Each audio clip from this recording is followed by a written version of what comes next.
We are on live, sir. You can start.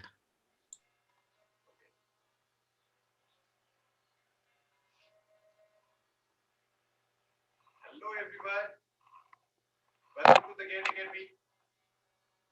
So today in this session, we are going to start a very good thing, that is, we are going to solve some previous year questions. Okay, so be ready, be energetic, and we'll be solving a very good questions, very good amount of questions, and where you will be learning a lot of concepts. Okay, so this time will be a little different from the previous one. In the previous session in the previous power session of engineering mathematics, we just solve the questions and learn the concepts. Now in this session, what we'll do is we'll learn a little bit of theory, and then we'll start solving the questions. Okay, so a very warm good morning to everyone. Okay, so let me see, everyone is here or not. Okay. Is it score booster session or that will be different? Okay, so see, score booster session will be a different. Okay, this is a slight different, but our agenda is same, that we are taking such questions where you will be learning a lot of concepts and a lot of new things. Okay, new things means related to your topics, common topics or important topics. Okay, so let us start now.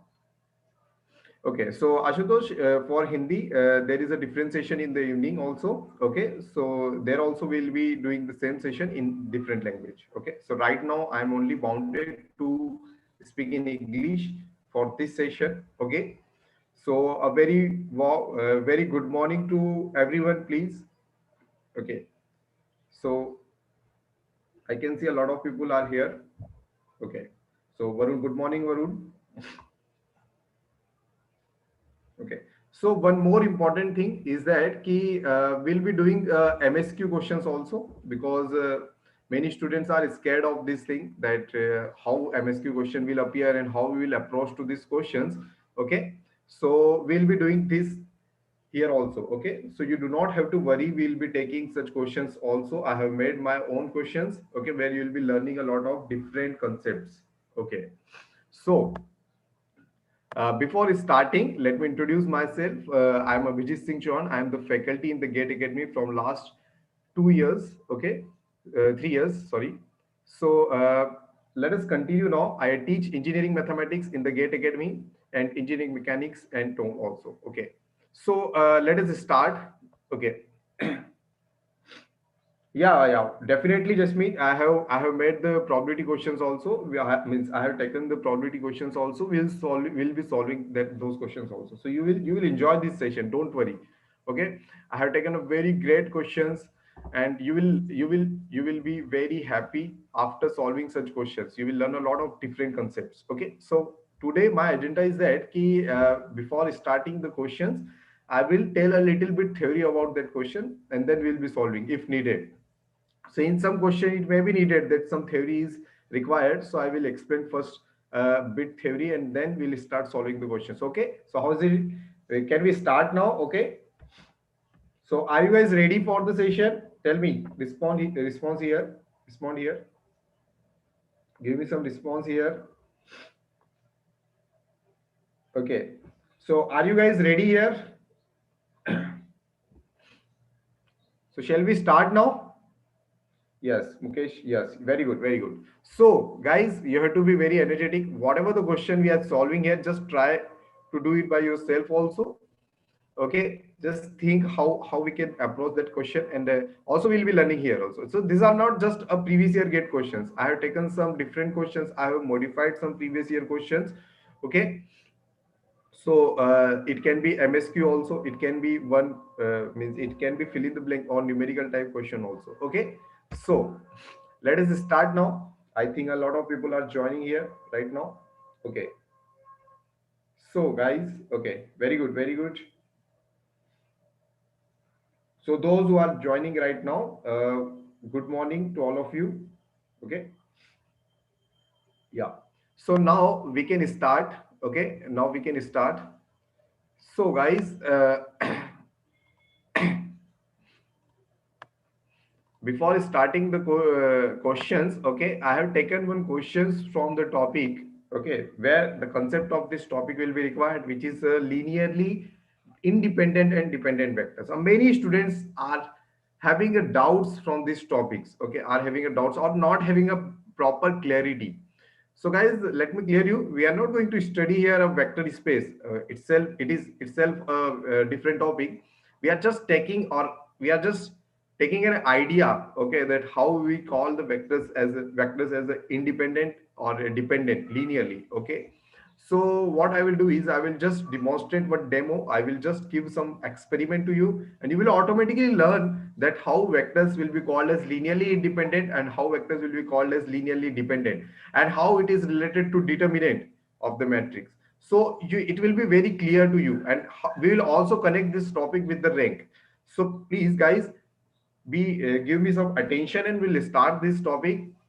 Okay, so it will take around 15 minutes. Okay, so we'll do this topic, and then after that you will be able to solve that questions verbally, whichever which we'll be taking up. Okay, so let me show you the question also. Okay, so this is the question, this will be the question. This is a definitely a previous year gate question. A lot of people get scared of after watching this question, that what are these equations are written and what I have to do and how I will solve. Okay, if values are not given, only variables are given there, so how I will solve this question. So for this question, first I will tell you about this theory. Okay, so let's start. Yeah, so linearly dependent and independent. Okay, so we'll just take an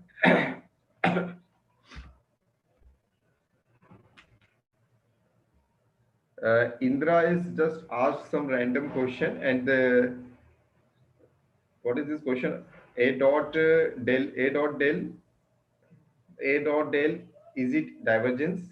A dot del or del dot A? Okay.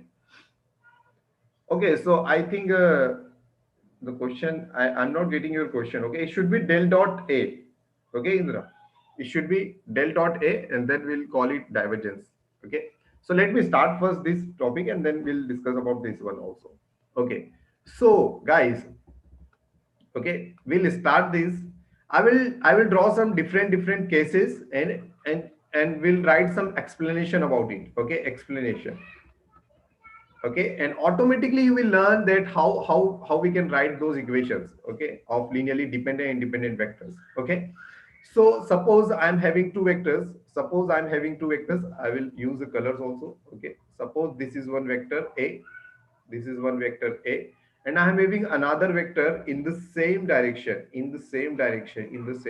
like this, and it is B vector. These are two vectors. This is one scenario where both the vectors are collinear. Just give me attention. Okay, this is the different scenario. So definitely this is the x-axis, and this is the y-axis. This is the coordinate system I am showing you. So I am telling you that these are the collinear vectors in a random direction. Okay, this is the case number one. This is the case number one. Okay. Okay, so the linearly dependent, whenever we call something dependent, it means that we can write those variable or term in terms of that independent terms. Like if I write y as a function of x, so I say that key y is dependent on x, so y is a dependent variable. These terms we are using from our childhood. Okay, this is nothing new, but here we are using linear word. Linear means it should be linearly dependent, means the variable jo power hai, jo variable, that should be one. Okay, its power should be one. Okay, so linearly means you will get when I will write the equation now, you will automatically get how linearly dependent and independent we are calling it. Okay, so let me start. Okay, so here, can you tell me guys ki how? Okay, del dot A is a divergence, but what we call A dot del, listen, a dot del doesn't make any sense. Okay, a dot del, if you understand the physical meaning of del dot A na, automatically you will understand that a dot del doesn't make any sense. Okay, have you ever seen that this is a function? Have you ever seen that this is a function and you are taking derivative on this side? You will always take derivative here, right? So you will say, so y d by dx, what it will make? There is no function here, so it will not make any sense. Okay, so please understand this thing. Okay, So explanation, can you guys tell me how we can change the vectors? We can change the vector in different ways. We can either change the direction of the vectors, right? We can either change the length of the vector. Okay, if this is a vector, I can change its length. How do we change the length? We are just multiplying the scalar to the vector and its length get changed. Okay, so I just want to ask you one question. Can I represent my vector b in terms of a? Can I represent my vector b in terms of a? Yes, because if I multiply any scalar to this vector a, its length will increase. Okay, so suppose I have multiplied a scalar, non-zero scalar k. Okay, so if I can write two vectors like these, then definitely I can say that A and B are dependent vector space. A and B are dependent vector space. Okay, in this vector space there are two vectors, and if I write any one vector in terms of other vector, okay, and if the value of the k, non-zero value of k exists, then we can say that yes, these two vectors are dependent vectors. Okay, so the most general form of this equation we can write like this. The most general form of this equation we can write it like this. Okay, is equal to null vector. So this is the equation. This is the general equation. If in terms of if k1 and k1 and k2, if non-zero values of k1 and k2 exist, then we can say that yes, a and b are linearly dependent. Okay, if the non-zero values of k1 and k2 does not exist, then we will say that a and b are linearly independent. See, we will see the example. Okay, so here in this case, definitely they are dependent because it's only one scalar. If I multiply with the a, I will get b. Okay, so if this is 4a, so I have to multiply 4 in this vector, I will get 4a, I will get b. So this is how we can say. Okay, let us see the another scenario. Okay, in this scenario what happens, I am having one another vector a. Okay, and I am having another vector b like this in a different direction this time, but both are in one plane. Both are in one plane. This is x and this is y. Both are in one plane. Okay, guys, so these are two vectors, they both are in a different direction. Okay, so tell me one thing, key, can I write a in terms of b, or can I write b in terms of a? Anyone from the chat? Can I write a in terms of b or b in terms of a by just multiplying the scalars? Okay, by just multiplying the scalars. Don't say that yes sir we can write it like this. Okay, don't say yes sir we can write it like this, that a dot b is equal to a into b into cos theta. Okay, so a can be written in terms of b and b can be, no, this is the non-linear relation. This is the non-linear relation. Okay, in linear equation we never multiply two vectors together. Okay, we just multiply scalar to it and we add it with the different vectors. Okay, so guys tell me, can I, yes, so one of the Tejaswini has replied no, definitely we cannot write a in terms of b, because if I multiply, because the condition is that I have to just multiply scalar, and if I am multiplying scalar and if I am getting other vector, then we can say yes, this vector can be written in terms of that. But here if I multiply any scalar to a, it will change only length in this direction. If I multiply any scalar to b, it will change only length in this direction. So both of the vector will not be able to return in terms of each other. So I cannot write it like this. So it will not give me this null vector. So this expression will never get a null vector for any non-zero value of k1 k. Or we can say that key, I will not be able to get a non-zero value of k1 and k2, or then no solution exists for k1 and k2. If no solution exists for k1 and k2, our vectors a and b will be independent vectors. Okay, are you getting or not? Our vectors will be called as independent vector. So slowly we'll get to the different cases. Okay, so come to the third case, and now I'm increasing the vectors. I'm increasing the vectors. Okay, suppose I'm having a vector a. Suppose I'm having a vector a. Suppose I'm having a vector b, and suppose I'm having another vector c. Suppose I'm having another vector c. There are three vectors, but the condition is that all these three vectors are coplanar. All these three vectors are coplanar. I hope you guys understand what is coplanar. I hope you guys understand what is coplanar. Tell me yes or no on the chat. Come on. Do you guys understand what is coplanar vectors? Whenever all, yeah, very good, whenever all the vectors lie in a one plane, they are called coplanar. Try to understand this thing. Okay, now tell me, out of these three vector, can I write any one vector in terms of other two vector? Tell me, can I write any one vector, any one a b c, any one vector can be written in terms of other two vectors? Can you guys tell me, can I write any one vector in terms of other two vector by just multiplying some scalars and adding them? Okay, so guys tell me, क्या मैं यहाँ पर, in this a, if I multiply any scalar, in this b, if I multiply any scalar, can I get this third vector? Okay, using a scalar relationship, then no.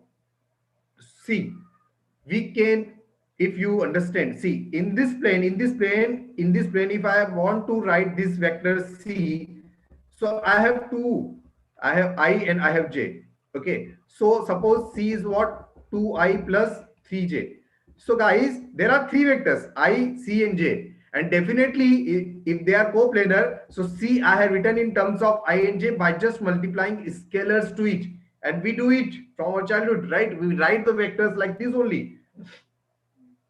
Okay, okay, don't worry, legless. Okay, so legless, what is this name? Okay, so just continue from here. Okay, we have just started some a small part of the theory, that is linearly dependent and independent vectors. Okay, I'm just demonstrating this topic to you. Okay, I'm just giving some idea that how vectors are called linearly dependent and independent. Okay, with some beautiful examples. So guys, understand, here there are suppose three vectors, and in these three vectors, if I want to write c in terms of I and j, so I multiply 2 to the I and 3 to the j, and I will get c, and I write this vector like this. Tell me yes or no. Tell me yes or no. Definitely yes. So here also, if I want to write this j vector in terms of c and I can write it.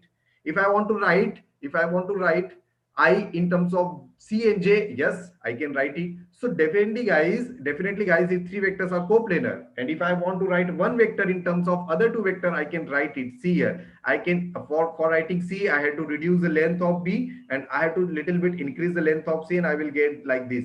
I will get the vector C. So try to understand this thing, that if you want to write c in terms of a and b, here in this case you can write, this is the third case. Okay, so it can be like this, that c can be written as k1 a vector, k2 b vector. Yes, tell me tell me yes or no. So I can write c in terms of a and b, I can write c in terms of a and b by just multiplying some non-zero scalars to it. Yes or no? Okay, so guys, instead of writing this equation like this, I can write this equation like this also. I can write this equation like this also. Okay, I can write this equation like this also.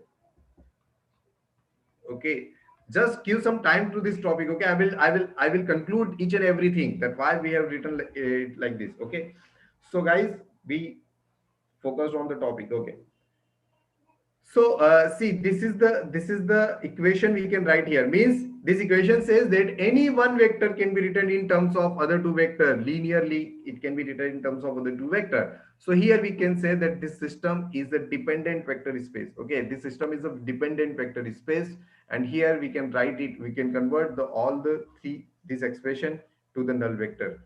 If so, condition, what we are actually saying, we are actually saying that we are having a non-zero values of k1, k2, k3. If the non-zero values of k1, k2, k3 exist, then definitely these three vectors, out of these three vectors, one vector, at least one vector is dependent vector. This is what I want to say here.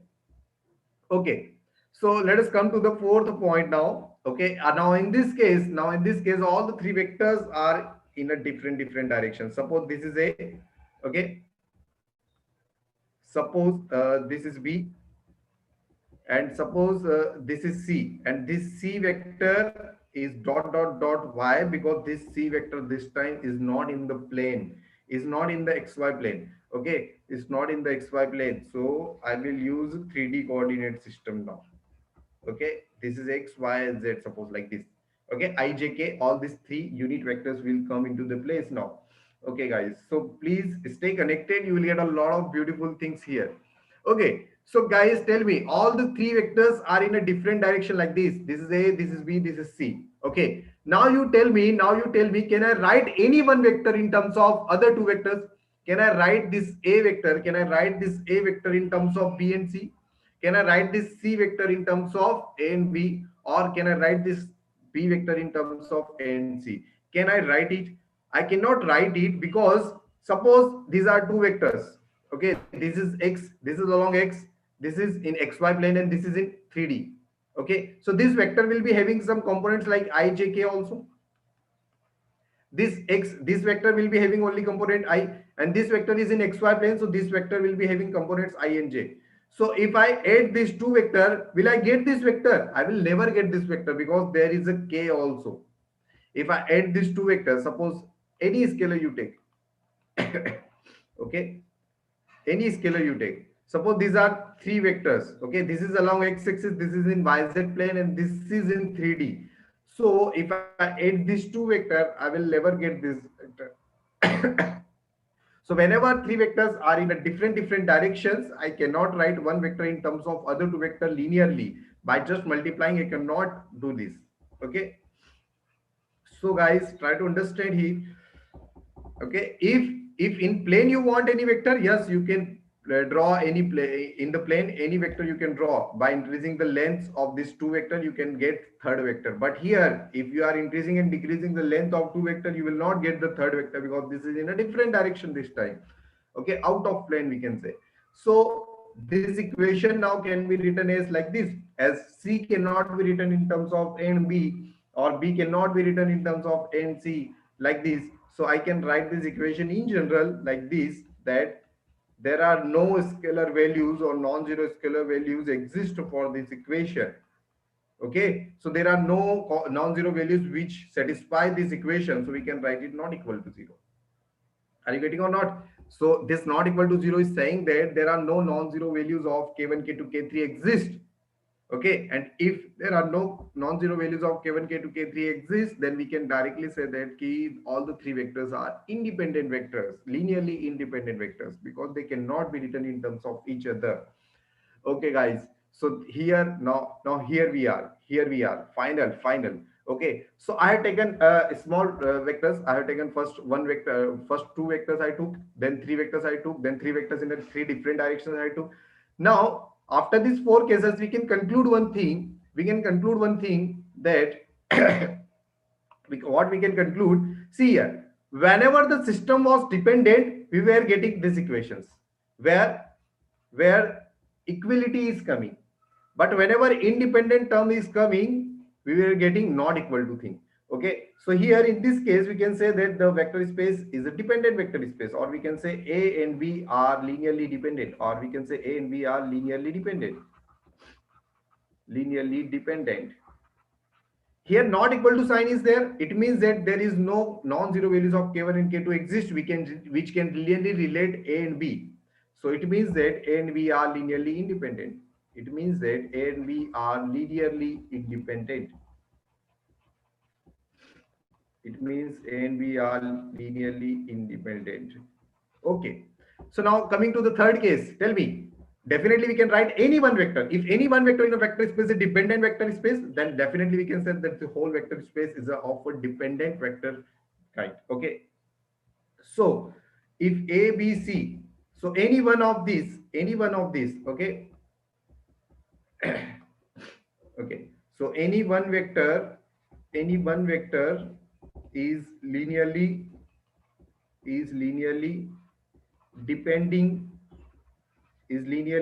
depending on other two vectors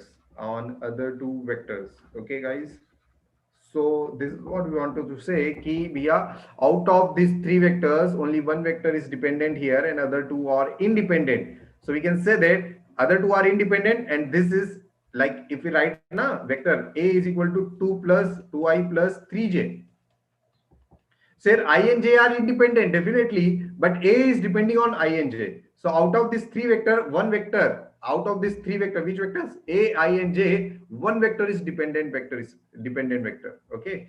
So this is what I wanted to say. Okay, out of this three vector, one vector is dependent vector. Okay. So guys, tell me, are you getting it or not in the chat? Tell me, are you getting it or not in the chat? Yes or no? Any answer? Tell me. Till now, are you getting anything or not? Okay,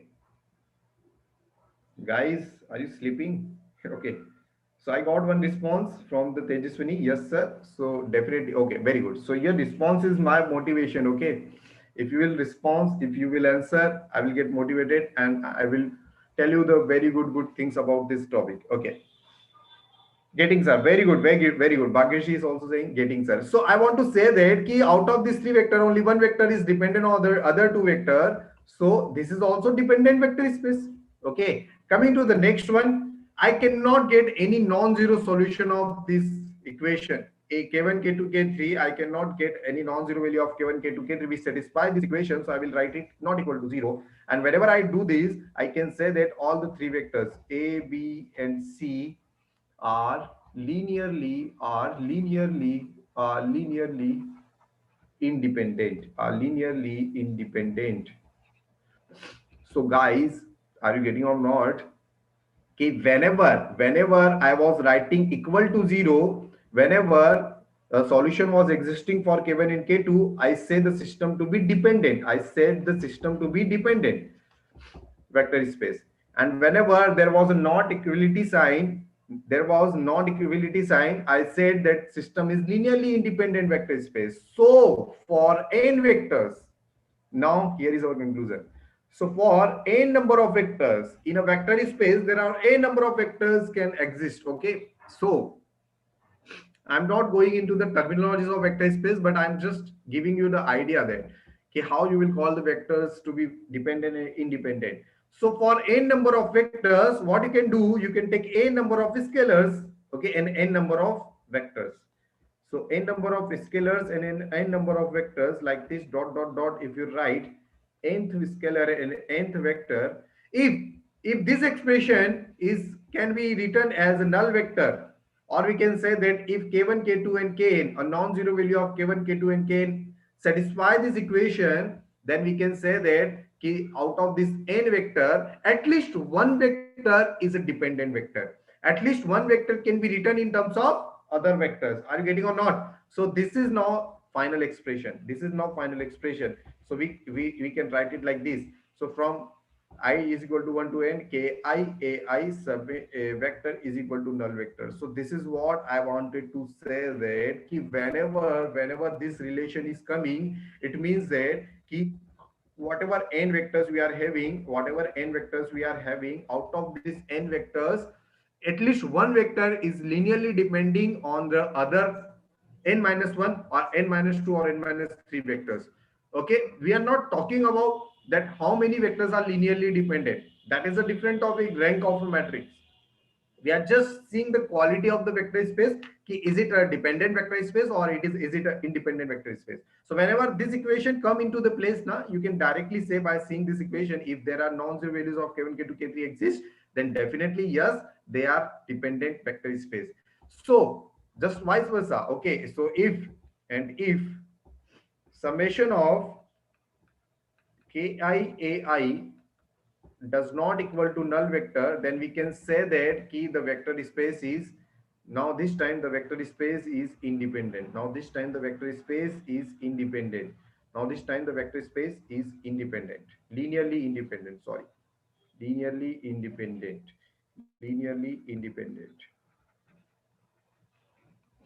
So guys, I just wanted to say that in this case, if all the vectors are linearly independent, then how many number of independent vectors are there? N. And in this case, we can say that the rank of matrix is equal to the order of the matrix, because no vector can be written in terms of other any vectors. Okay, other vectors. So one more conclusion we will do here, that about the determinant. See here. Okay, a small idea about the determinant is the, see, I'm not telling you the conventional theory. Okay, I'm just giving you the beautiful ideas about the vectors. Okay, so for 2 cross 2 for 2 cross 2 matrix, I can have two vectors. For 2 cross 2 matrix, I can have two vectors. Suppose one vector is this, another vector is this. This is A and this is B. So The determinant of this 2 cross 2 matrix is nothing but its ideal. Sorry, its idea is what? It is its physically significance that the determinant of 2 cross 2 matrix is nothing but the area of the parallelogram. The area of the parallelogram formed by these two vectors. The area of the parallelogram formed by these two vectors. Okay. So the area of the parallelogram means which one? This one. So this is the area. Okay, this will give me the determinant of this 2 cross 2 matrix. Just try to understand why I'm telling you. You will get automatically after this. For 3 cross 3 matrix, for 3 cross 3 matrix, I will be having three vectors. I will be having three vectors. Okay, I will be having three vectors. So these three vectors, what the determinant of 3 cross 3 matrix is? The determinant of 3 cross 3 matrix says that it is nothing but the volume of the parallelepiped. Volume of the parallelepiped. What is this parallelepiped? I guess you understand what is this parallelepiped. It is nothing but like a whenever this all these three sides are not having a 90-degree angle, so cube, instead of cube, a different shape will come into the place, that is called a parallelepiped. Okay, so see how it will come. It will come like this. It will be looking like this. Okay, it will be looking like this. Okay, so the inside volume of this can we can get by finding out the determinant of 3 cross 3 matrix. In 3 cross 3 matrix, definitely there are three vectors. Okay, so are you getting this? Are you getting this imagination? Just try to imagine. Just try to imagine, guys. Okay, I want the response from the chat. Okay, just try to imagine if there are three vectors. So the volume of the parallelepiped will give you the determinant of 3 cross 3 matrix. And if there are two vectors, then area of the parallelogram will give you the determinant of 2 cross 2 matrix. Now coming to this place. Now coming to this place. Now tell me, in this vector space, which is collinear, this is collinear, right? This is collinear. In this collinear vectors, can I get area of parallelogram? Just tell me. Can I get area of parallelogram? Just tell me. Tell me, guys. Can I get area of parallelogram? Yes or no? I want the response from the chat. Please come on. Okay, don't sleep in the morning session. Yeah, come on. Okay, so guys, tell me. No, sir. Okay, we cannot get the area of parallelogram. Bhagyash is saying yes. How? Where you will get the parallelogram here? You will not get parallelogram. See, this is two vector. If they are collinear, you will not get area of parallelogram. So here the area of parallelogram is 0. It means the determinant of A is 0. Yes or no? It means the determinant of A is 0. Just coming to the next case. Now tell me, in the next case, there are two vectors in different directions. So definitely you will be getting a parallelogram. So you will be getting an area of the parallelogram. It means that in this case, the determinant of 2 cross 2 matrix is not equal to 0. Are you getting or not? Okay, are you getting or not? Determinant of 2 cross 2 matrix is not equal to 0. Yes, definitely it will not be. Now coming to the three vectors. Now these are three vectors which are in a plane. All these, in the third case, all these three vectors are in a plane like this. So now tell me, if all the three vectors are in a plane, will you get any parallelepiped here? Will you get any parallelepiped here? If this is the three vectors, then definitely we'll get parallelepiped. But if all these three vectors are in a plane, then you will not get any volume here. Tell me yes or no in the chat. Will you get any volume here? Yes or no? No. Very good. So the volume is 0. It means the determinant of the matrix formed by these three vectors, the determinant of the matrix formed by these three vectors is nothing but 0. Is nothing but 0. Yes. Very good. Very good, Kasturias. Okay. So definitely determinant will be in the third case will be 0. Now in the fourth case, all the three vectors are in different direction. Now tell me, the determinant of this matrix which are formed by these three vectors is what? Is not equal to 0. Is not equal to 0. So guys, try to understand whenever the system was dependent, I was getting determinant to be 0. Whenever system is independent, I am getting determinant is not equal to 0. Whenever system was dependent, I was getting determinant equal to 0. Whenever system is linearly independent, I was getting determinant is not equal to 0. Guys, so tell me here, if I write this equation and if this equation exists, then definitely the matrix formed by this vectors, its determinant will be what? Zero. Its determinant will be what? Zero. And guys, if I write this equation and the vector space is independent, then definitely the matrix will give you the non-zero determinant. Definitely the matrix will give you the non-zero determinant. So this was all about this topic. So we concluded this. Keep for n vector, if the system is linearly dependent, if the system is linearly dependent, our equation we can write it like this. Okay, so there will be definitely non-zero values of k1, k2, k3 exist. Okay, okay. So one more condition is there कि whatever the scalars I have taken k1, k2, k3 not all zero at a time. At a time सारे के सारे zero नहीं होंगे, ठीक है? कोई एक दो तीन जीरो हो सकते हैं, बट अगर चार स्केलर में ले रहा हूँ तो out of this four scalars at least one should be non zero all the time. All should not be non zero at a time. Okay, not all zero. You will be seeing this terminology. So if this happens, that implies the determinant is zero. And if summation of these, sorry, I should not use the, if summation of these ki ai is gives you, does not gives you null vector, then determinant of the matrix is not equal to zero. This is the powerful conclusion we got from this whole thing which we did in the previous 30 minutes. Okay, so what I wanted to say here today, new learning is that if we write the equation like this, then vector space is dependent vector space. If we write the equation like this, then vector space is in linearly independent equation. When I will be able to write this equation, whenever I will be able to write this equation when I will get the non-zero values of k1, k2, k3. So we can say that if non-zero values of k1, k2, k3 satisfy this equation, then definitely the system is linearly dependent and determinant will be zero. Determinant of a will be zero. Okay, so guys, don't get confused with the linear system of equations. Okay, that is a different thing. Now here, if I'm not able to get a non-zero values of k1, k2, k3, then definitely determinant will be non-zero. Okay, so this is how we do. So suppose you someone tells you that you are having three vectors, 1, 2, 3. You are having different vectors. This is a, this is b. Okay, 2, 3, 1, and some other vector c is also given, that is 4, 0, 1. Suppose, so they are saying that find out are they linearly dependent or not. What you will do? You will just make a determinant of this 3 cross 3 matrix like this.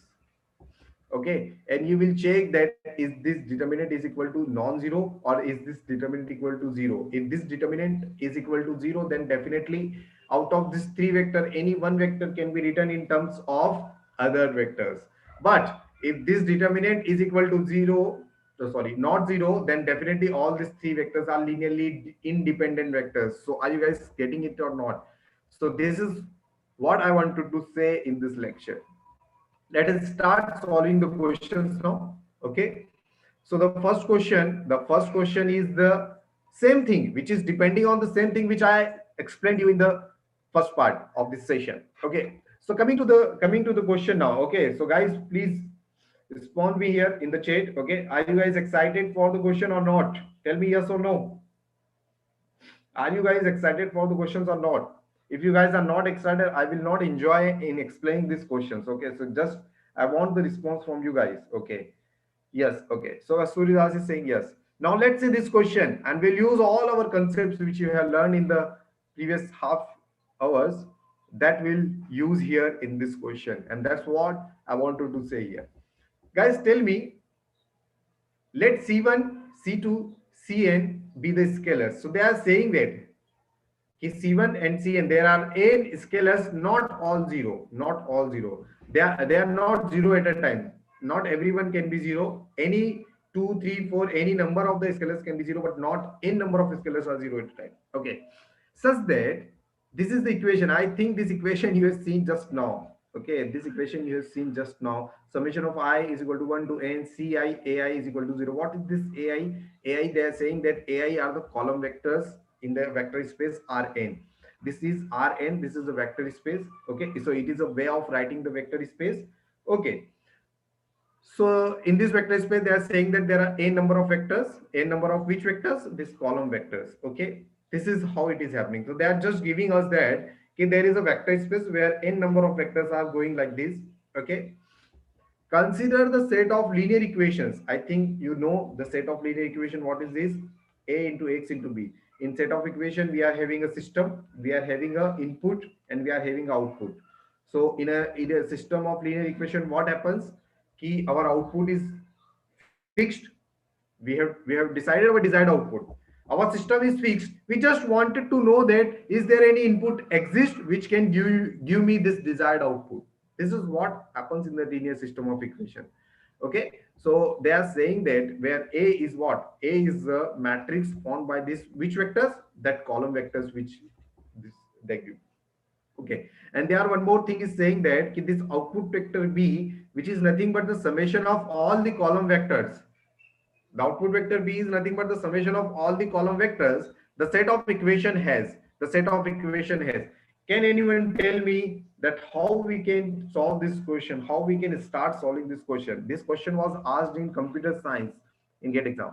So guys, tell me, can anyone use the concepts below in the previous session I explained?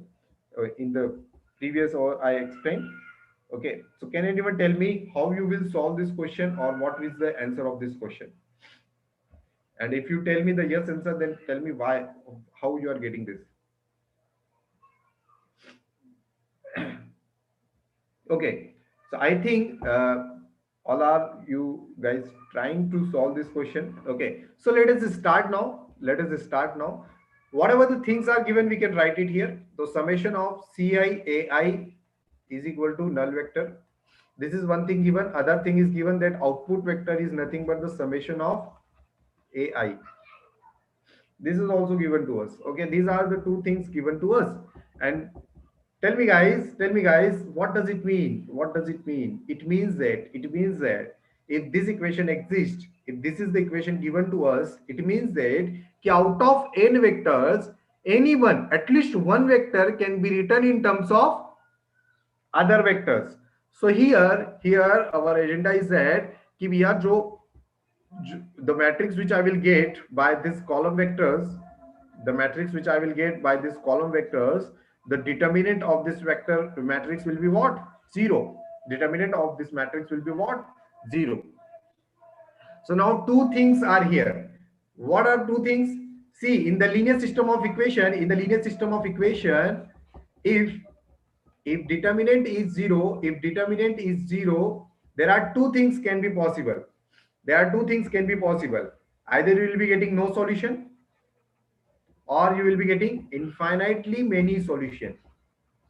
Okay, so the option of unique solution we can eliminate now because determinant of a is zero here. Now coming to this equation, in this equation they are saying that this output vector is a linear combination of this vector, means they are saying that b is equal to nothing but a1 a2 dot dot dot an. So guys, tell me if if there are n number of vectors like this, if there are n number of vectors, suppose, okay, like this, a1 a2, this is a1, this is a2, this is a3, and this is an, suppose these are n number of vectors. Okay, this is a4 and this is a5. If there are n number of vectors, in this n number of vector, now tell me what does this relation say? This relation says that b is not an independent vector. B is not an independent vector. B is not an independent vector. B is not an independent vector. What does it mean? B is not an independent vector. Oh, one of you guys have told me infinite solution. Kasturi Das is saying infinite solution. How you can did this, or you're just saying from the options? Okay, Nagashi is saying that no solution. Okay, so let us understand, and you will get your answers. If B can be written in terms of all these n vectors, it means that B is a dependent vector. So we can write it like this, that B is not an independent vector. So if B is not an independent vector, so guys tell me, okay, so guys tell me the rank of A matrix is what? Is definitely less than n. Okay, is definitely less than n. Say that कि rank of A is nothing but K. Suppose K number of linearly independent vectors are there. Rank means what? Rank is what? A number of linearly independent vectors.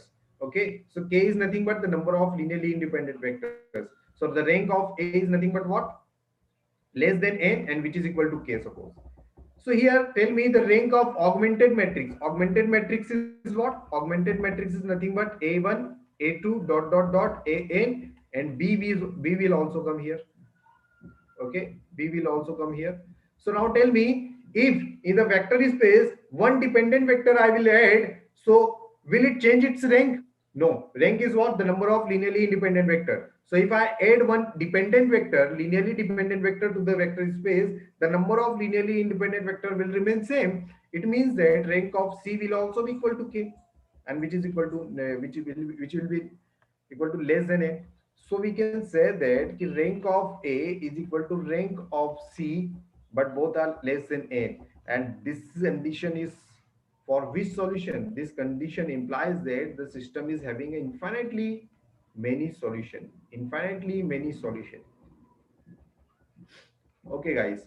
So this was the question I wanted to say, and for this, definitely I took a lot of time for the topic, but I just wanted to say that now, from now you can imagine that how linearly dependent and independent vectors are happening in the 3D geometry. Okay. So guys, give me in the chat. Have you got this solution or not? Have you got this solution? Yes or no?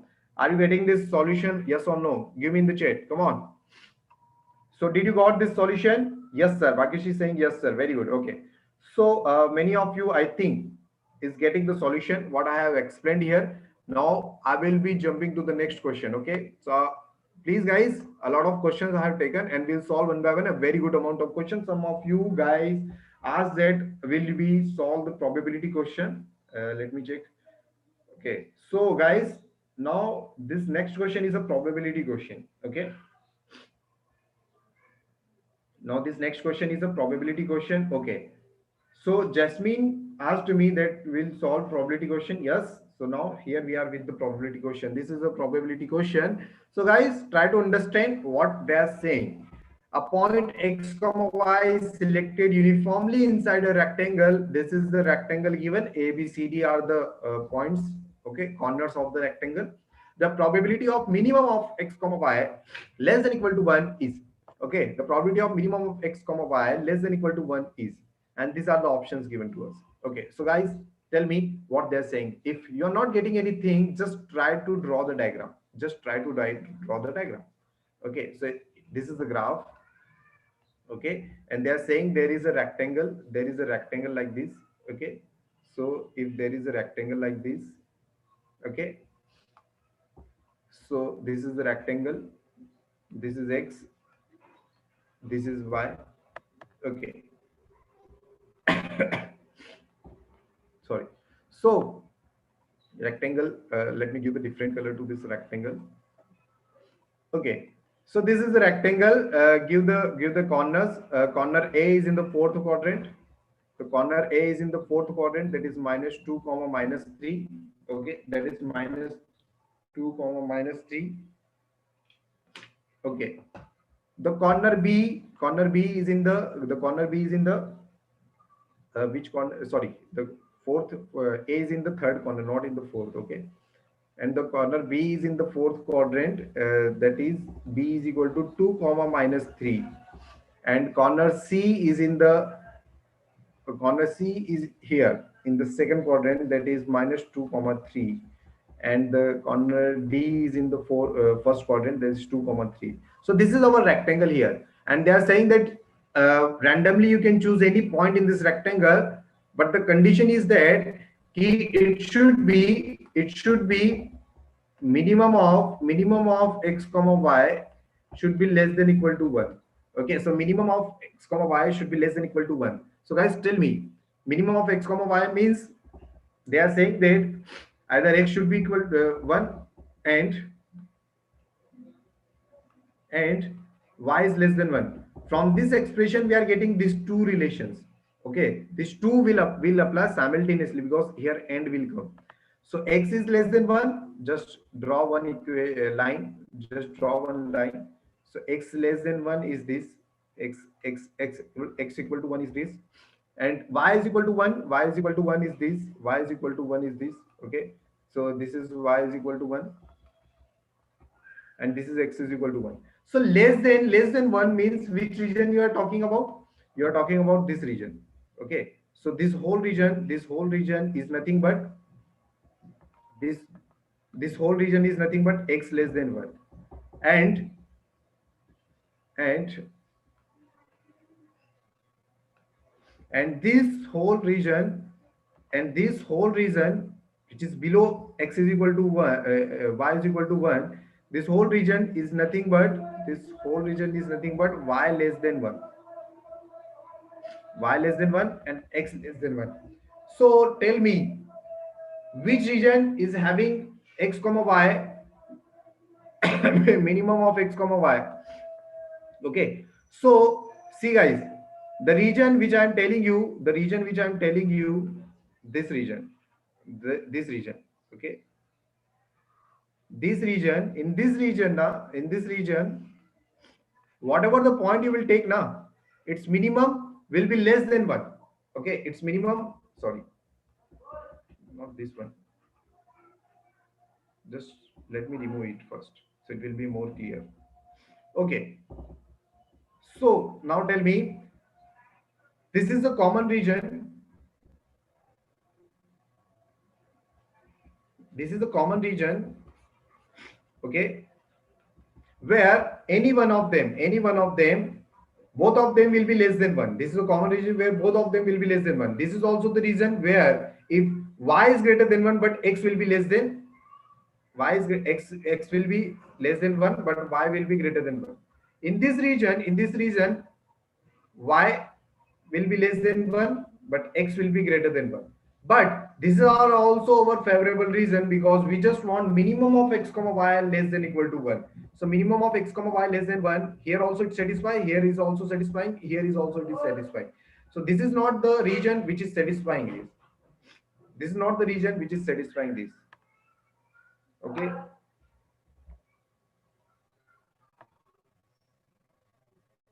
just give me some.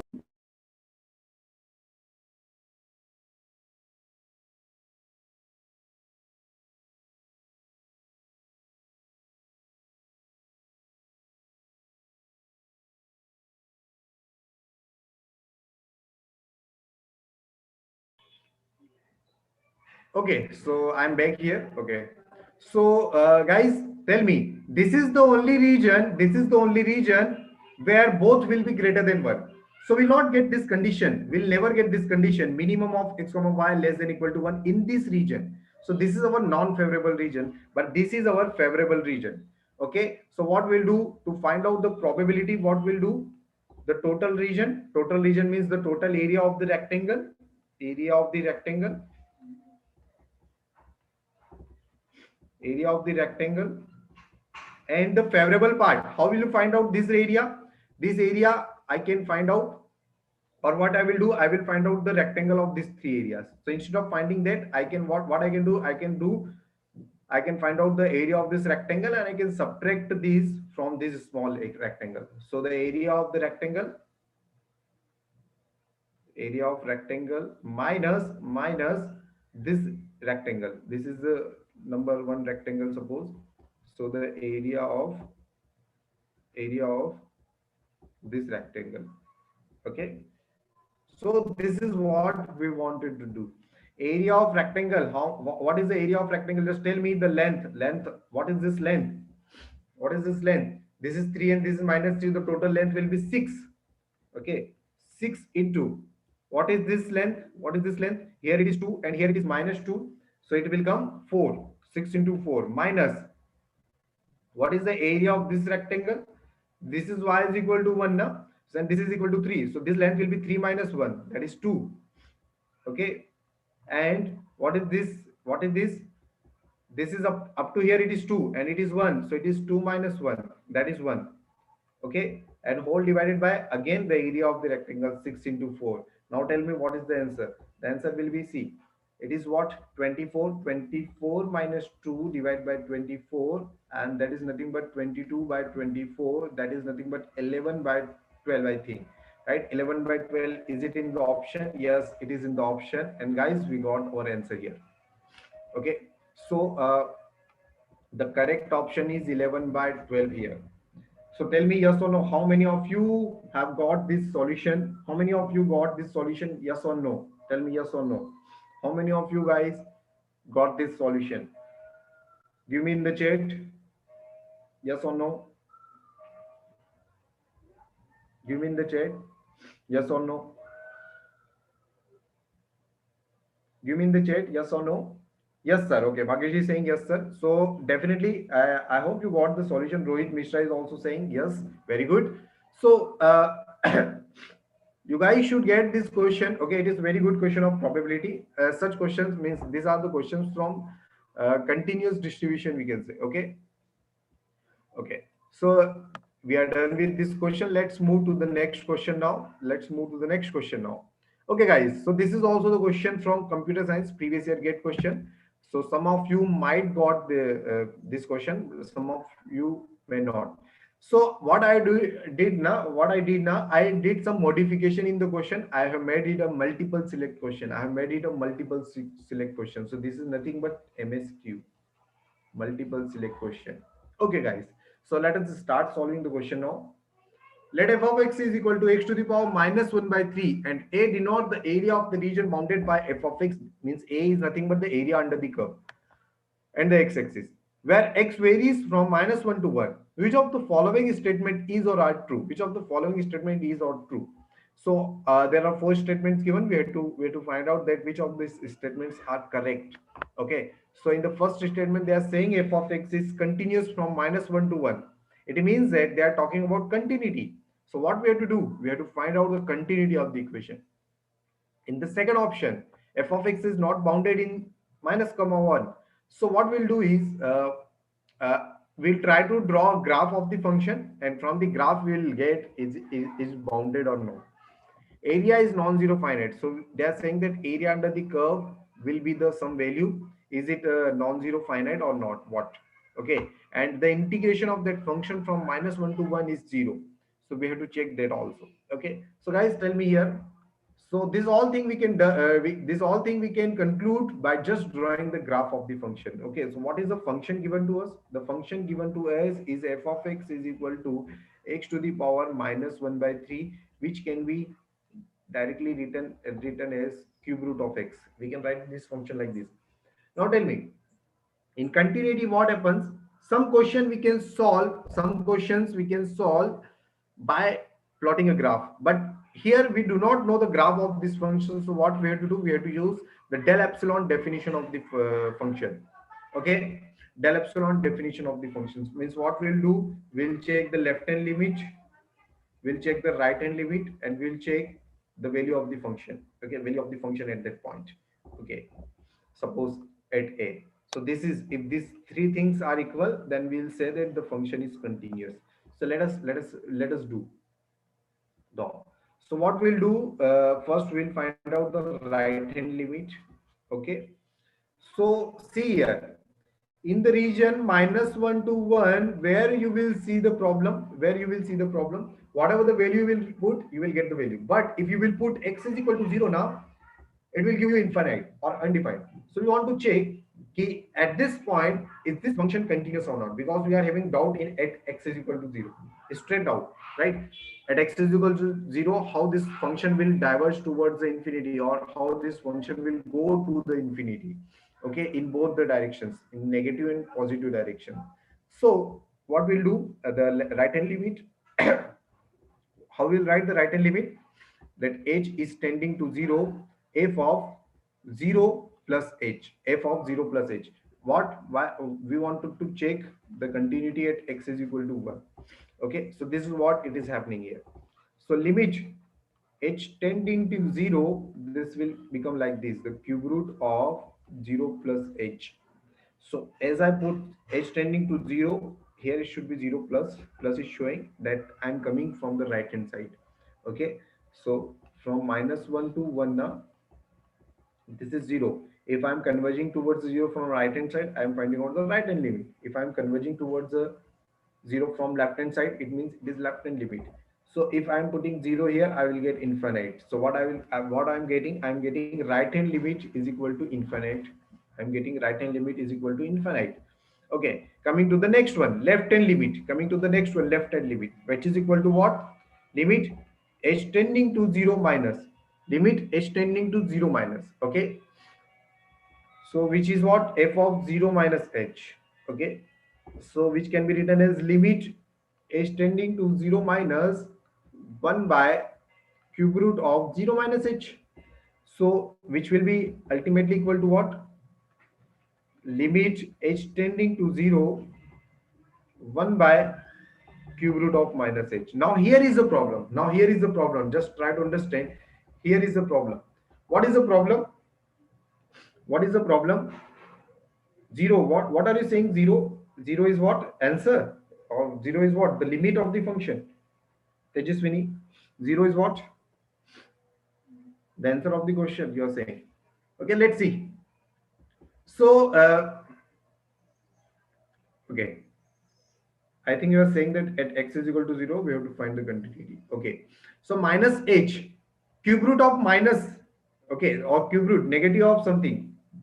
Why not L'Hopital rule? Okay. There is no need of L'Hopital rule, I think here. Okay. If you will differentiate it, na, you will not be able to differentiate it, or you will say that L'Hopital rule, if you will apply, na, you will get automatically infinite. Then also you will get the infinity. Okay. No doubt. Yeah. No, that was a point to find the RHL and LHP. Okay, very good. Tejaswini. So Rohit is asking why not a L'Hopital rule. You can also use L'Hopital rule. You will get zero answer. Sorry, infinite, because in the numerator you will get zero, and in denominator you will get some terms of h. And definitely again you will be putting h tending to zero. You will getting zero in the denominator and zero in the upper part. If you will get 0 by 0 form, so there is no need of that. Okay, you are directly getting. When we use L'Hopital rule, very good question. When we use the L'Hopital rule,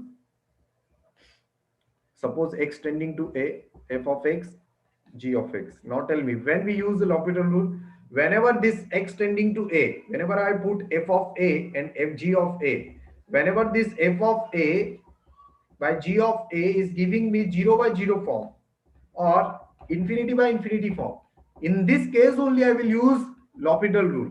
In this case only I will use L'Hopital rule. Okay, but here in this case, in our case, as I put h tending to 0, na, denominator is finite and denominator is 0 and numerator is 1. So it is 1 by 0. So 1 by 0 is not an indeterminate form. We can get the answer from here.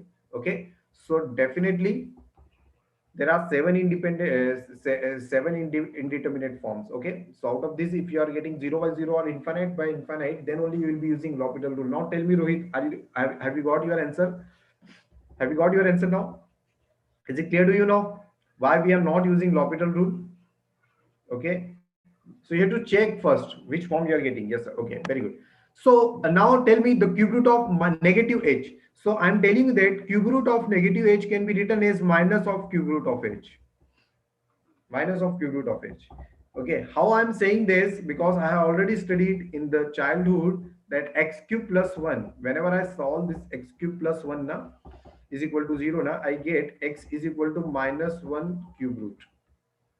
And I also know that one real root of this equation was x is equal to minus 1, and other roots were omega and omega square. These are the complex numbers. Okay, so one real root of this equation was x is equal to minus 1, and from here also I get this. So it is nothing but minus 1. So I can write it like this: the cube root of minus 1 can be written as minus of cube root of 1. Minus of cube root of 1. Are you getting or not? So this is the thing we got here. This is the thing we got here. Cube root of, sorry, minus of cube root of 1. Okay, similarly, if I write x cube is x cube plus 8 is equal to 0, what I will write? I will write it like this: minus 8 cube root And I know that the root of one real root of this equation is nothing but minus 2.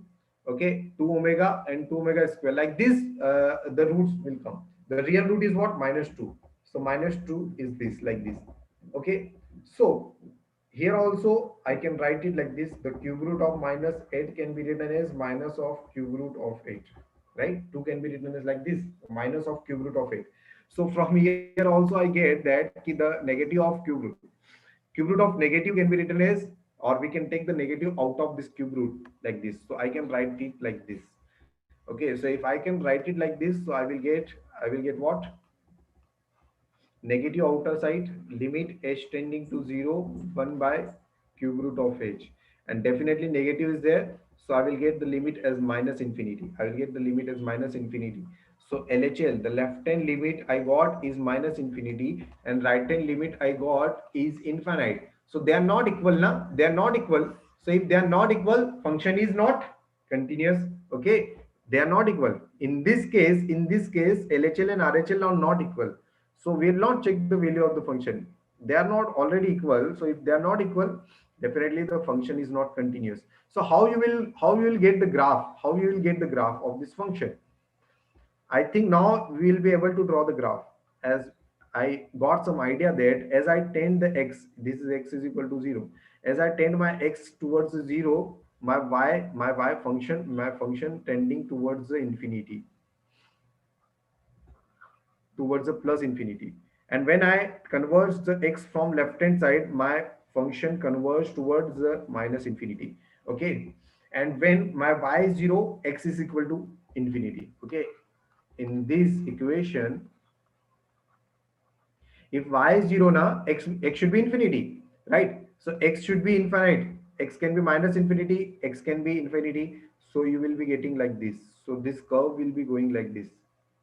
Okay, this curve will be going like this. So this is our equation.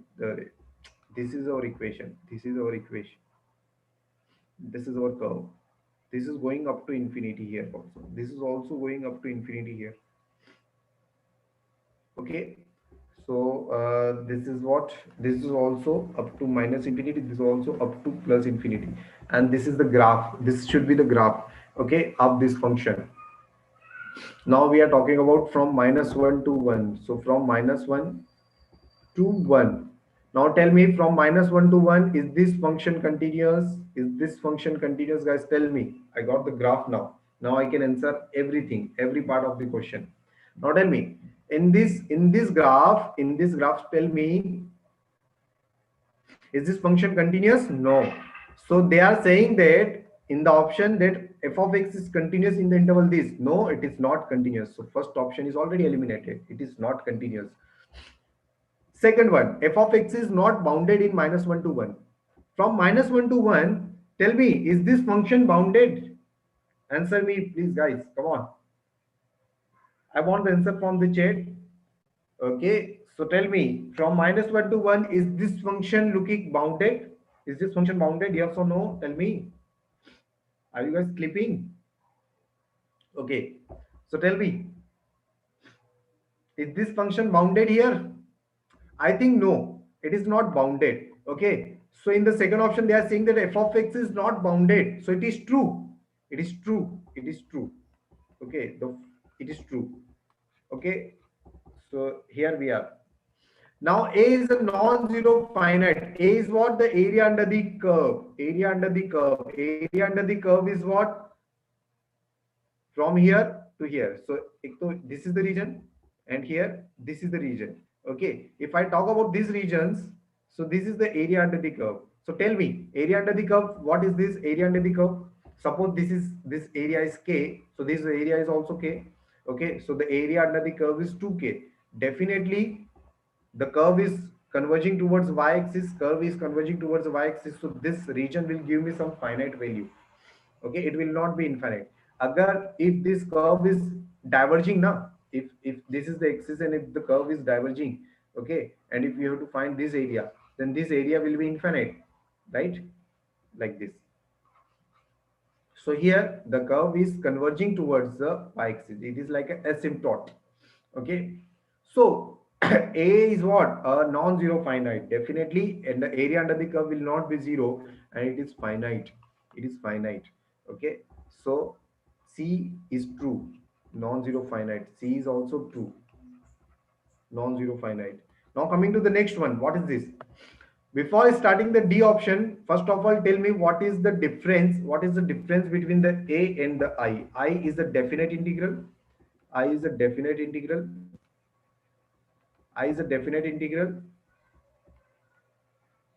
and A is the area under the curve, and A is the area under the curve. Okay, A is area under the curve. So guys, tell me what is the difference between A and I here. Okay, so definitely definite integral here, it will get the minus k because it is lower part of the region. So whatever the area you will find out from 0 to 1, you will get k. So from -1 to 0, you will get minus k. Okay, so area under the curve will be definitely added, so 2k will come. So area under the curve will be 2k. But if you talk about the definite integral is nothing but -1 to 1 x to the power -1 by 3 dx. So definite integral is nothing but the net area. Net area. Net area means what? Plus and minus will actually add them. Okay. So it is nothing but k minus k, and it will become 0. It will become 0 because the function is symmetric about y-axis. That is why that is why we are getting 0. Okay, so definite integral is what? Net area. And area under the curve is what? Total area. Even if it is in the negative part or the lower part, then also we'll add the area. So A and I are like this. So if these are like this, definitely our definite integral I is equal to, this is the definite integral, and area under the curve is a different thing. Okay, so this is the definite integral, this is also true. So our answer is what? Our answer is what? B, C and D are true. B, C and D are true, guys. Okay, so this is the final answer. Now tell me how many of you guys got this solution. Now how many of you guys got this solution? Tell me yes or no. How many of you guys got this answer?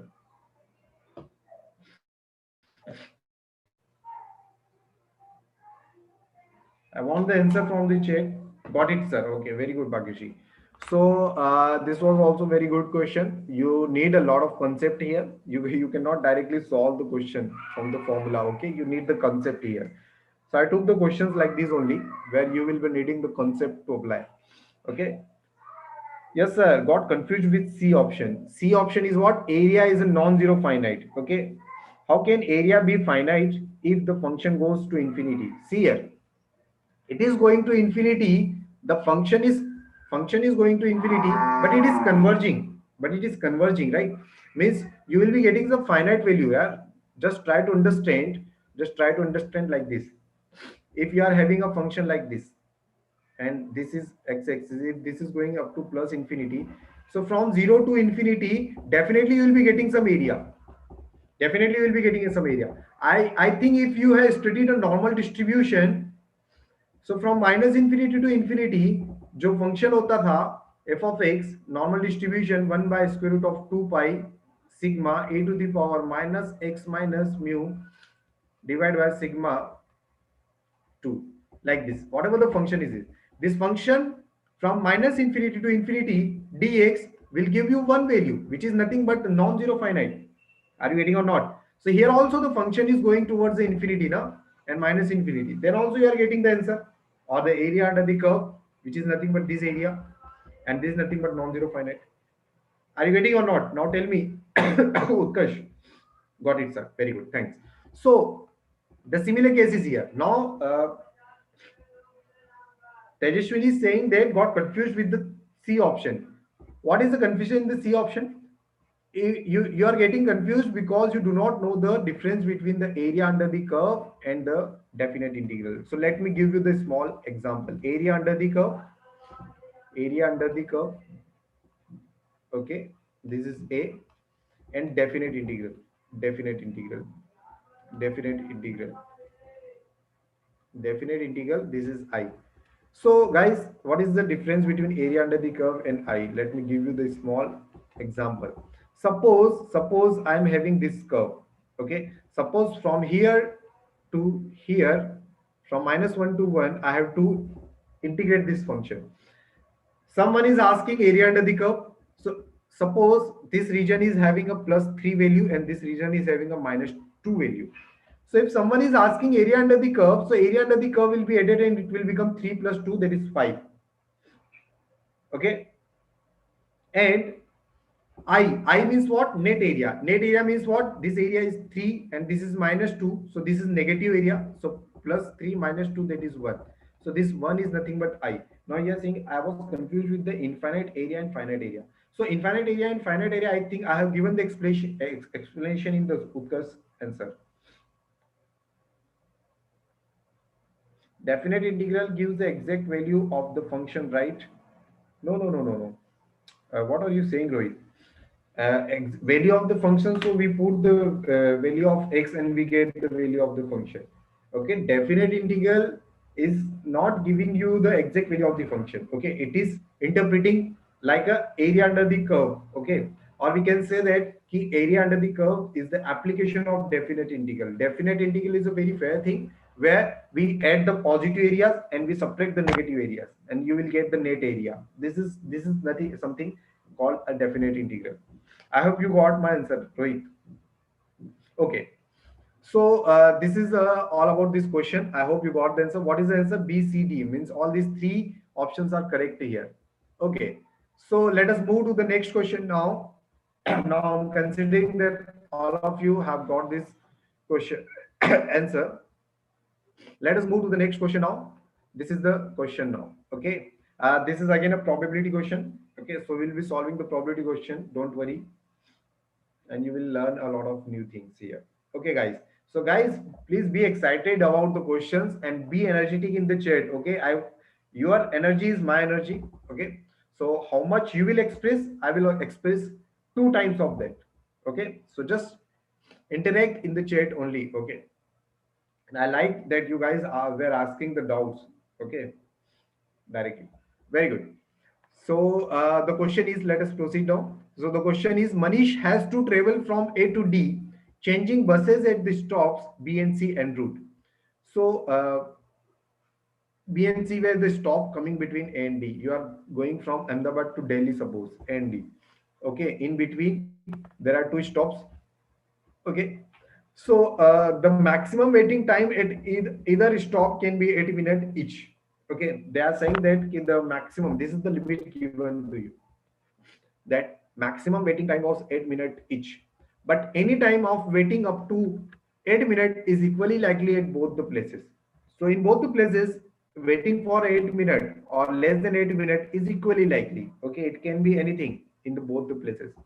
Okay, he can afford he can afford up to 13 minutes of total waiting time if he is to arrive at a D on time. He wants to get arrive on time. If he wants to get arrive on time, its maximum total waiting time is 13 minutes allowed. Okay, so 13-minute maximum waiting time is allowed. What is the probability that Manish will arrive late at D? Matlab, we have to find out the probability that Manish will not arrive on time at D. So what is the probability of that? We have to find. Okay. See, this is a very good question. Okay. So let us make a diagram here. Okay. So suppose this you are going from A to D, and in between, oh sorry, A to D. You are traveling from A to D. Okay, this is arrow is showing from A to D. So in between there are 2 stops. Suppose this is B and this is C. Suppose that, let us assume that, sir, the answer is D. Tejaswini is saying answer is D. Let me check. Okay, I will not tell you the correct answer right now. So keep your answer with you. I just want to ask that how did you solve this question? How did you solve this question? Or it may be possible you have solved this question earlier. Okay, anything may happen. So B, let us suppose that the waiting time in the B is X. The waiting time in the B is X and the waiting time in the C is Y. So we know the limit of X. X can be between 0 to 8 minutes. And Y can also be between 0 to 8. Okay, waiting time now, it can be anything between 0 to 8 minutes. So any value it can take. These random variables can take any value. It means these are continuous random variables. This x and y are what? These x and y continuous are continuous random variable. These are nothing but the continuous random variable. Okay, guys. So these x and y are nothing but the continuous random variables. Now, x is varying from 0 to 8 and y is also varying from 0 to 8, and we are having two random variables and both are independent. Okay, waiting time at b and waiting time at c, they are not affecting each other. Okay, they are not affecting each other. Okay, they are just affecting the total waiting time. So total waiting time is depending on x and y, but x and y individually are independent random variables. So for this, what we can take, this case is a bivariate or joint probability case. This case is of a joint probability case. Okay, so joint probability, let us suppose this is our x and this is our y. Okay, so we'll draw one rectangle here of 8 cross 8, and this is nothing but of a blue color. Okay, so this is our x is equal to 8, this is our x is equal to 0, this is our y is equal to 0, and this is our y is equal to 8. This x is a waiting time at stop b and this y is a waiting time at stop c. Okay, someone has asked the question that I had used the graphical approach like a rectangle question, right? Very good, very good, very good. So this is the similar thing I'm doing here. Okay, so what? So 0 to 8, x is what? From 0 to 8. Okay, 0 to 8, this is 0, this is 8 comma 0, this 0 comma 0, this is 8 comma 8, and this is 0 comma 8. This is what is happening. Now what we have to find? The condition is what? Condition is that the total waiting time x plus y should not be greater than 13 if they want to go or reach at d on time. If they want to reach on time at d, it should not be greater than 30 minutes. Okay, it should not be greater than 13 minutes. Okay, so if they want to, it is for what? For on time. So for getting late, x plus y has to be greater than 30. X plus y has to be greater than 30. First of all, draw x plus y is equal to 13, a graph. Okay, the graph of x plus y is equal to 30. I think the graph of this will be coming like this. The graph of this will be coming like this. Okay, like this. This is what x plus y is equal to 13. Okay, so when I will put x is equal to 8 here, I will get 5. So this is nothing but what? 8 comma 5. This is what? This point is what? 5 comma 8. I am just roughly drawing the graph. Okay. So this is 8 comma 5. Up greater than 13 means away from the origin. If less than 13 means the towards the origin. So away from the origin means which region we are interested in. In which region we are interested? We are interested in this region. Okay, so what is the probability? The probability is what? The total area divided by this, oh sorry, this area divided by total area. This is the required probability. So probability is required probability is what? The area of the triangle area divided by rectangle area. Which triangle? This triangle. This triangle, the length of this side is what? This is 8 and this is 5, so this will be 8 minus 5. This is 3. This is also 8 minus 5, so it will be also 3. So 3 cross 3, but it is a rectangle, so how would write? I will write 3 cross 3 divided by 2. This is the area of this triangle. Okay, area of the rectangle is what? 8 cross 8. 8 cross 8, that is 64. So it will become 9 divided by, I think, 128. Yes, you got the right answer, Rajeshwani. So it is 9 by 128. So 9 by 120 is our correct answer. 9 by 128 is our correct answer. I hope you got the solution here. How many of you guys getting this solution? Just tell me yes or no in the chat. Come on, guys. This is the morning time and you should be energetic. Please respond. Please give me a response and go ahead. Okay. Yes. Tell me how many of you got the solution here. If you guys are having any doubt now, please tell me yes or no. Okay. Yes, sir. Got it. Okay. Very good, Utkarsh. Yes, sir. Okay. Very good. So now let us moving to the next question now. Okay, let us moving to the next question now. Okay, so sure. Okay, let us take this question. This is very good question. One of my favorite question. Okay, I have made, I have means I have created this question. Okay, it is not a get question, get previous year question. So guys, this is the function given in a graphical way. I hope this function is visible to you guys in the video. Okay. So this is the function given to us, and this is the function of derivative. F dash of x is written. What is the question? The following figure shows the graph of the derivative f dash of x of a function f of x defined on minus infinity to infinity. Which of the following statement is or are true? Which of the following statement is or are true? So just try to solve this question. Okay.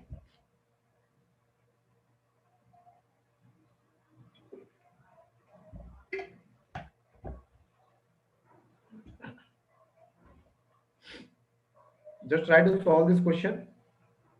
See here. What are the options? Definitely it is also a multiple select question because the different statements are given and they are saying which of the following statement is or are true, means two statement or more than two statement can also be true about the function. Okay, so what I'm doing is I'm taking this graph here. Okay, I'm taking this graph here.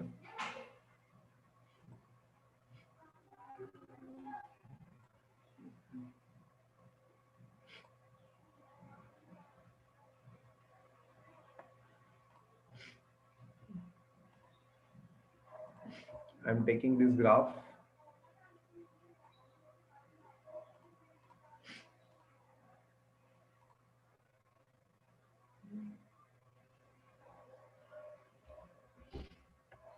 Okay, this is important part. Okay, I'm just increasing its size. Okay, so the first option, just read it. The first option, f of x is increasing only in the interval 2 to infinity. 2 to infinity. Okay, this is like this. Okay, this point, this 2 point is here, somewhere here. It is here. So just tell me, from 2 to infinity, this f of x is increasing, but guys, they are talking about f of x and this is the derivative of that. Okay, so for increasing, tell me, for increasing, what is the condition required? For function to be increasing, for increasing, okay, the function's derivative should be positive. The function's derivative should be positive. Now tell me, in which interval this derivative, in this interval this derivative function is positive. It is positive from 3 to infinity, guys. It is positive from 3 to infinity. So the option which is the first option is incorrect. It is not true because f of x is increasing only in the interval 2 to infinity. Now you will see the option and you will see the graph and you will say, yes, from 2 to infinity it is increasing. But this is f dash of x. Okay. We know that for increasing function, f dash of x should be positive, and which is positive in which reason? From 3 to infinity it is positive, and from minus infinity to 3 it is negative. This here, the f dash of x is always negative, guys. Okay, how many of you got this first option? Tell me yes or no. Tell me yes or no. Got it or not? Got it or not? Okay, SF, got it or not? Yes, very good. So the first option is not correct. Let us come to the next option. F of x is decreasing in the interval minus infinity to 3. So guys, is this correct? F of x is decreasing in the interval. So we know that for decreasing, for decreasing,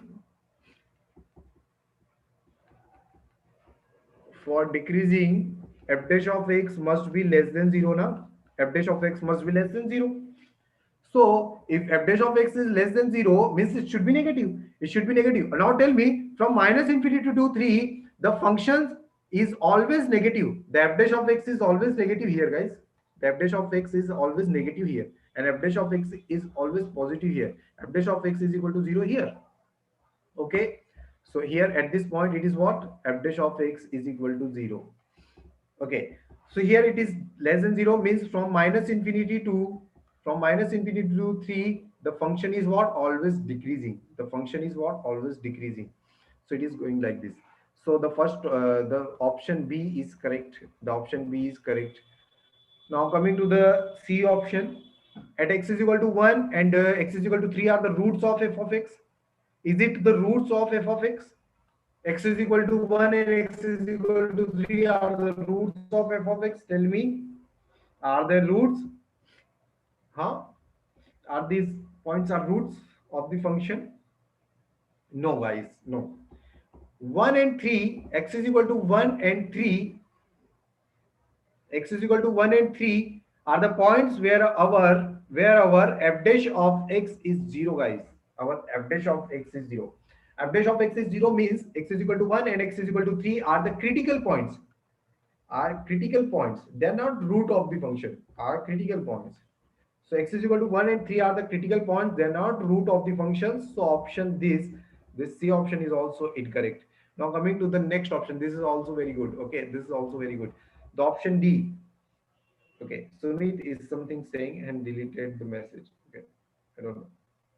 Okay, f of x is a concave down in the interval 1 comma 2. Now in the interval 1 comma 2, in the interval 1 comma 2, in the interval 1 comma 2, we know that for concave down, for concave down, our double derivative of the function should be what? Less than 0. And for concave up, our double derivative should be greater than 0. If you have studied this concept, though, you will get the answer. So let me give you the concept. What is the concept? That for concave up, the double derivative is positive.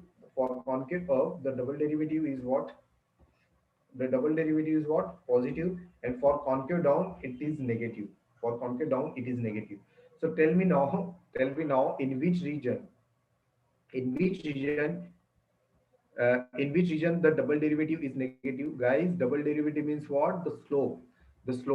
In which region? Here at this point the slope is positive, here at this point the slope is positive, at this point the slope is negative, at this point the slope is negative, at this point the slope is negative, at this point the slope is positive, at this point the slope is positive, at this point the slope is positive. And now double derivative means what? The slope of the f dash of x.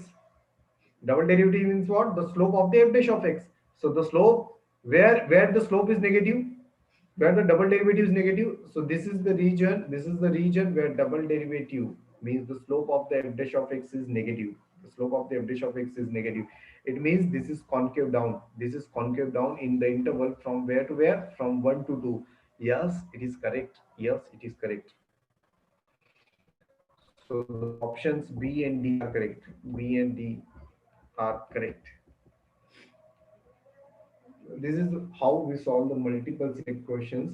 So guys, don't worry in term, as I think the team will ask get exam they will ask a multiple select question like a theory question.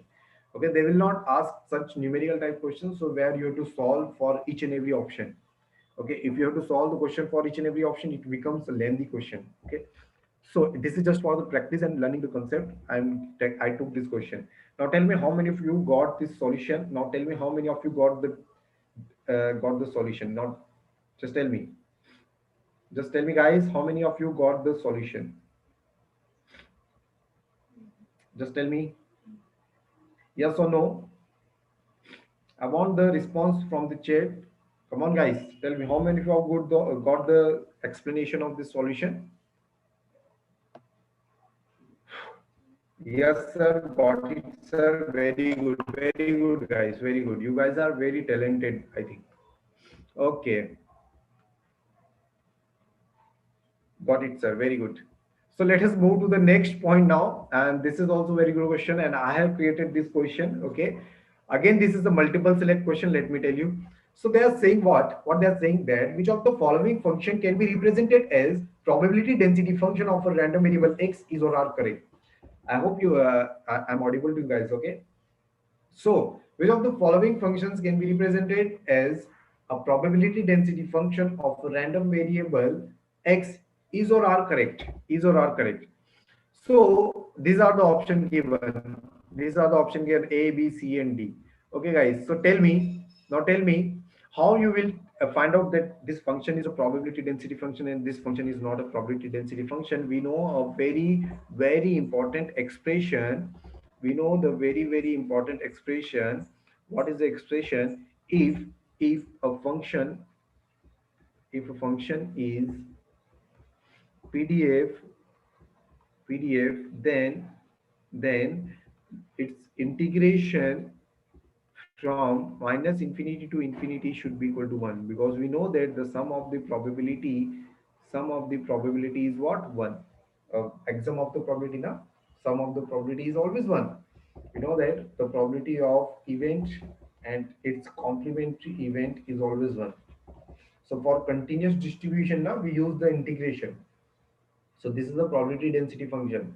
So we have to prove that which of the functions are a probability density function. Okay, so what we'll do, we'll take one by one all the options and we'll solve them. Okay, if talk about the first option, the f of x is something given like this: e to the power minus mod of x, x to the power 4 by 4, x to the power 4 by 4. So this is the function given. What we have to do, we have to integrate this function from minus infinity to infinity, e to the power minus mod of x, x to the power 4 by 4 dx.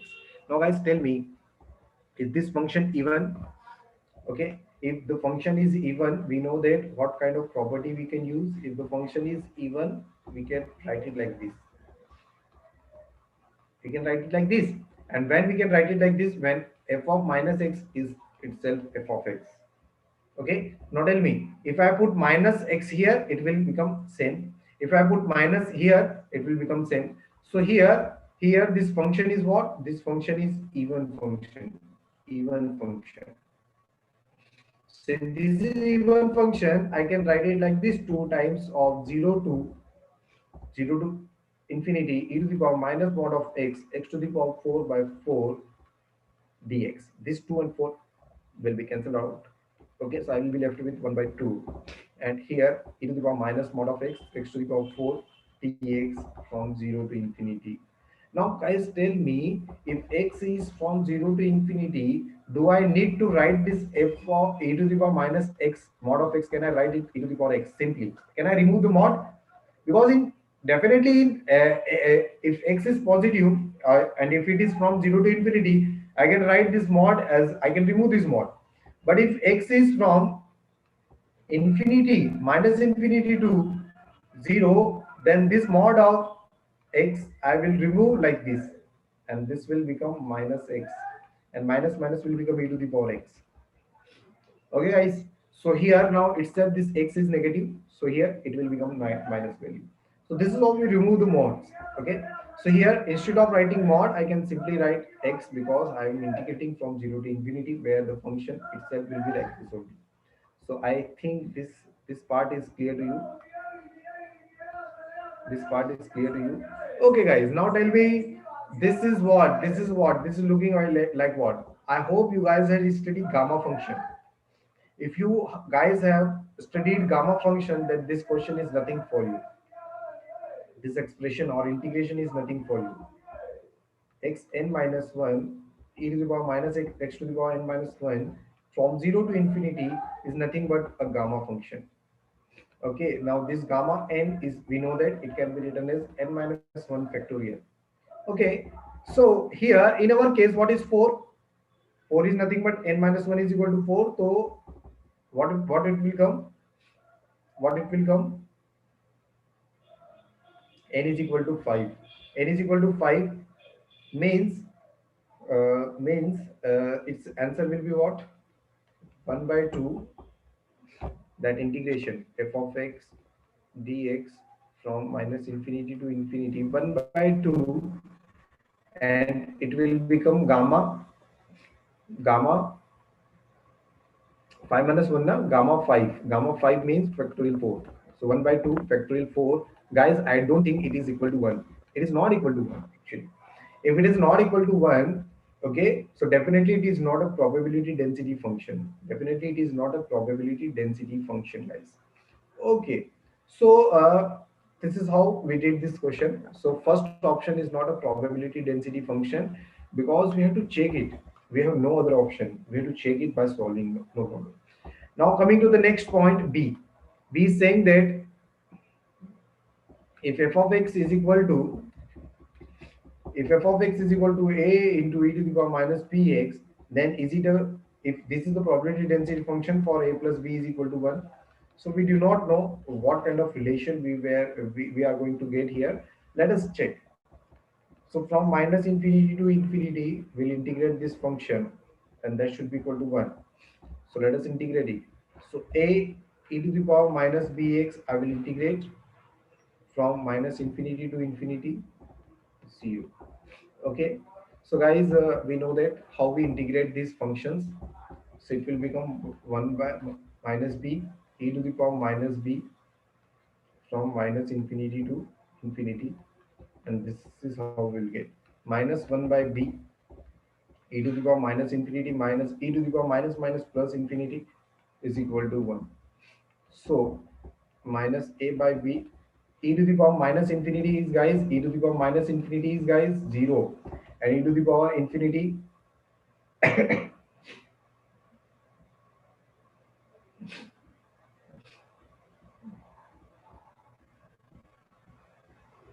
okay, I think it will be 1 now, 0 to 1, right? Sorry, this function, okay, this exponential function is existing for positive x only, yeah. Okay, it is not exponential function जो है, it is not defined for minus negative form. Okay, for minus it will be 0, so it should be like this function should be like this. Okay, this function should be like this is for x greater than equal to 0, for x less than 0 this function is 0, this like this. Okay, so from minus infinity to 0, from minus infinity to 0, it will, its integration will be 0, and this will become 0 to infinity. So here it will be 0. Sorry, that's okay. Because otherwise this integration will become infinite, and if it is become infinite, again it will not be equal to 1. Okay, diverging integration will become diverge or diverge. So e to the power 0. So it is what 0 and it is what minus 1. So we'll get 1. So minus minus get plus 1 and a is equal to b you will get. So guys, if this function has to be a probability density function, a should be equal to b.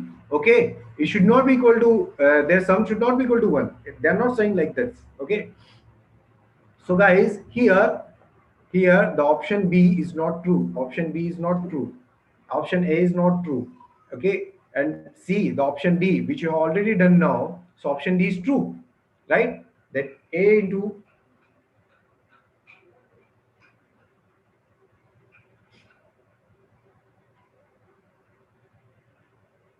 okay. So A into e to the power minus bx is a PDF when A is equal to B. So D is the correct, bhaiya. D is the correct. D is a true. Let us check for the C option. C means f of x is equal to C option. F of x is equal to 12 into x to the power 4, 1 minus x to the power 3. 1 minus x to the power 3. Okay. For what? For x varying from 0 to 1. Otherwise, this function is 0. Otherwise, this function is 0. Okay. So what I have to do? I have to prove that this f of x integrating from 0 to 1. Otherwise, the function is 0. So their integration from minus infinity to infinity f of x dx will get 0, and from 1 to infinity f of x dx will get also 0. So these two are 0. Okay, and this is what, the f of x dx, and this is from 0 to 1. So again we will see some new thing. 12 x to the power 4, 1 minus x to the power 3 dx. Let me check the function in the options. Yes, it is like this only. So guys, I have to check what is this answer. What is its answer? Okay, minus infinity to infinity f of x dx. This is what we have to find. So 12 is here, 0 to 1, x to the power 4, 1 minus x to the power 3 dx. This is what. Now, what is this function looking like? This is nothing but the beta function, guys. Beta function means what? Beta n comma n is nothing but integration from 0 to 1, x to the power n minus 1 and 1 minus x to the power n minus 1. Okay, where m and n both are positive always. Okay, so guys, uh, m and n we can evaluate it from here, that m minus 1 is equal to 4, so m will get is equal to 5, n minus 1 is equal to 3, so we'll get n is equal to 4. Okay, so what we'll get 12 into beta 5 comma 4. Now we also know that the relation between beta and gamma function is what? Gamma m, gamma n divided by gamma m plus n. Okay, so we use this relation. So 12 into gamma 5, gamma 4, gamma 9. So guys, if you have not studied improper integrals where two parts are there, okay, where two types of integrals are there, we'll see that is gamma and beta function. If you do this kind of integration, a lot of things you will be able to solve in definite integral by this part. So 12 into, if gamma 5 is there, so it can be written as 4 factorial. So it is 4 factorial. So it is 3 factorial and it is 8 factorial. So guys, tell me what is the answer now? 12, 4 factorial is there. I can eliminate this 4 factorial. 8 into 7 into 6 into 5 I will see. Okay. So this 3 into 2 and 6 get cancelled. Okay. So again, I will not be able to get, again, I will not be able to get one. You know, I'm not getting one here. So if I'm not getting one here, so it's incorrect. Okay. Yeah. So this is also not equal to one. So the fourth option is not PDF. C option is not a PDF. So ये तो multiple choice question हो गया, right? This is also not verifying the PDF. So the only PDF is D. So D is the correct option. D is the correct option. See, you know that this is the exponential function. This is the exponential distribution. This is the exponential distribution.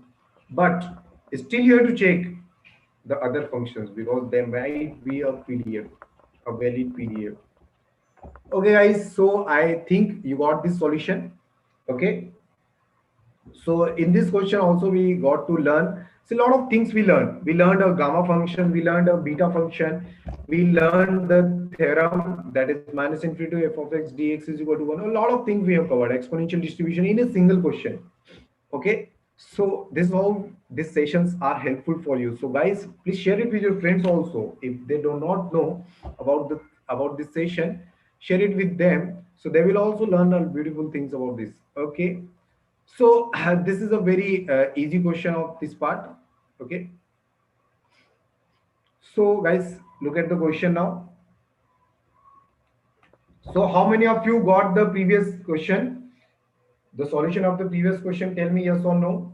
If is there any confusion in the integration that how I got this or how I solved this. Okay, so please tell me. Okay, so I'm waiting for the response, guys. Reply. I want the replies on the chat. Okay, we have 15 minutes left. Okay, so we'll be solving the next question. Look at this question now. This is very easy question. We'll solve it here only. So see here, they are saying that which of the following functions is an accurate description of the graph of the ranges indicated. Okay, so हमें बताना है कि which of the following is correct. From -3 to 1, from -3 to 1, if we see from -3 to 1, from here to here, from here to here, this line is going like this. What is its slope? Slope is what? This divided by this. So this is 2, this is 1. So the slope m, if this is m, so m is what? 2. So this equation, this is what? Y is equal to mx plus c. We know that this is the equation, slope and point value. Okay. So slope and intercept wala. So m is equal to 2. So we are getting 2x. What is the intercept? What is the intercept? This is c. What is this c? Put any point. If you know this point, this is what? -1 comma 2 now. Put here -1 comma 2. So are you getting c value correct or not? So if I put x is equal to -1 and y is equal to 2, so y is equal to 2 and x is equal to -1, plus C. So I will get C is equal to 4. I will get C is equal to 4. Okay. So if C is equal to 4, yes, C is equal to 4 here. So option A is correct. Option A is true. I hope you got the answer. Okay. Okay. So many of you guys are sleeping, I think. Okay. Reply on the chat, guys. Are you getting the question or not? Okay, so next one is B. That is mod of x minus 1. Mod of x minus 1, how it is drawn? Mod of x minus 1. If this is x is equal to 1, so we know that for mod, a V shape like this it comes. So from minus 1 to 2, definitely it is having a V shape at x is equal to 1. It is going like this. And this slope is definitely is equal to 45 degree. Right now, 45 or 1 we can say, because here also the coefficient of x is 1, so the slope is 1. Here also this slope is 1. Okay, this slope is 1, so both are same like this going. So minus 1 to 2, definitely this is true. So if this is true, this is not true. Again, two things will not be true at a time, no? Here for this range only, for the same range from minus 2 1 to 2, this will not be true, but this will be true. Okay, if you want to know that how its graph will be drawn, so its graph will be something like this. So if it is going like this, it is going like this, again it will come here and again it will come. It is like a W. If you have seen the movie Dhamal, na, in Dhamal at the last they show the W. It is like that only, it is like a W. And this function y is equal to mod of x minus 1 will be like a V. It's like a V. Is like a V. And this function y is equal to mod of x minus 1 whole mod is nothing but like a W. Is like a W. Okay. So this is not the correct option. Now the next is area under the curve is equal to 3.5 square unit. Now guys, I want the response from you because I already explained you what is area under the curve. So tell me the area under the curve, the area under the curve for this whole function. What is the area under the curve? Tell me. What is the area under the curve? What is the area under the curve? What is the area under the curve? So I think the area under the curve is this area, this triangle area, and these areas. Okay, the sum of all these areas is the area under the curve. So find out the sum of all these areas. Okay, so area of this triangle is what? I'm writing the area in red part. Okay, so area of this is 2 and this is 1. So 2 into 1 divided by 2, that is 1. Okay, so iska area kitna ho gaya? 1 ho gaya. What about this one? What is the height? Height is 2. What is the base? Base is what? 1, 2, 3. 3. So this area is what? 3 into 2 divided by 2, that is 3. So its area is 3. Its area is what? 1 by 2. And its area is what? 1. Okay. So the area under the curve is what? 1. This area plus this area plus 1 by 2 plus 1. So it is what? It is what? 5.5, right? It is 5.5, but here it is 3.5 written. So it is nothing but it is a integration. It is a definite integration. But area under the curve is 5.5. So the option D is not true, guys. Option D is not true. So the only options true are A and B. Only options true are A and B. A and B are the two options, guys. Okay. So I hope you got the solution. Just give me the response on the chat. Come on, guys. Are you getting the solution or not? Give me response on the chat. Are you getting the solution or not here? Okay. Yes or no? Please give me the response. Okay. Yes or no? Okay. So I will move to the next part. I think everyone is sleeping in the chat. Okay. I'll move to the next question. I think this question is repeated here. Okay.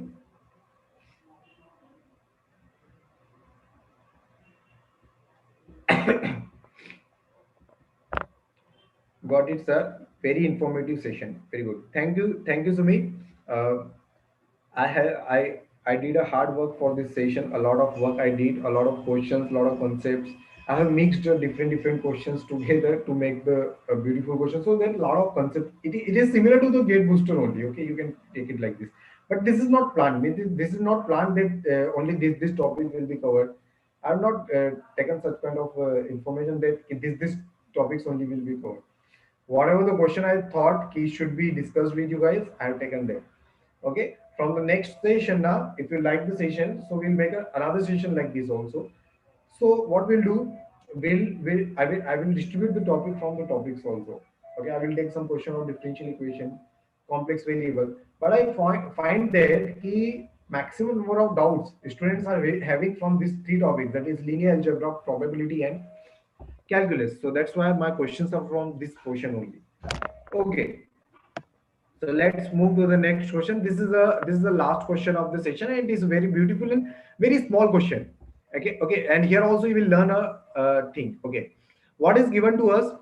We are given a plane. A plane is what? X is equal to 1 is a plane in 3D. This is a 3D. This is the x-axis, so the plane is there.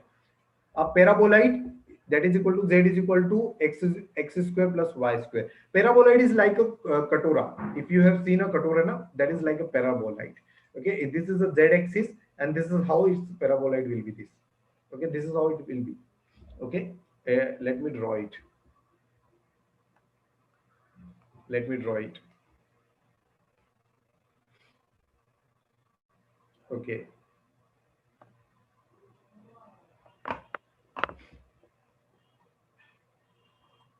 so its paraboloid is something like this. Okay, what will happen here? Okay,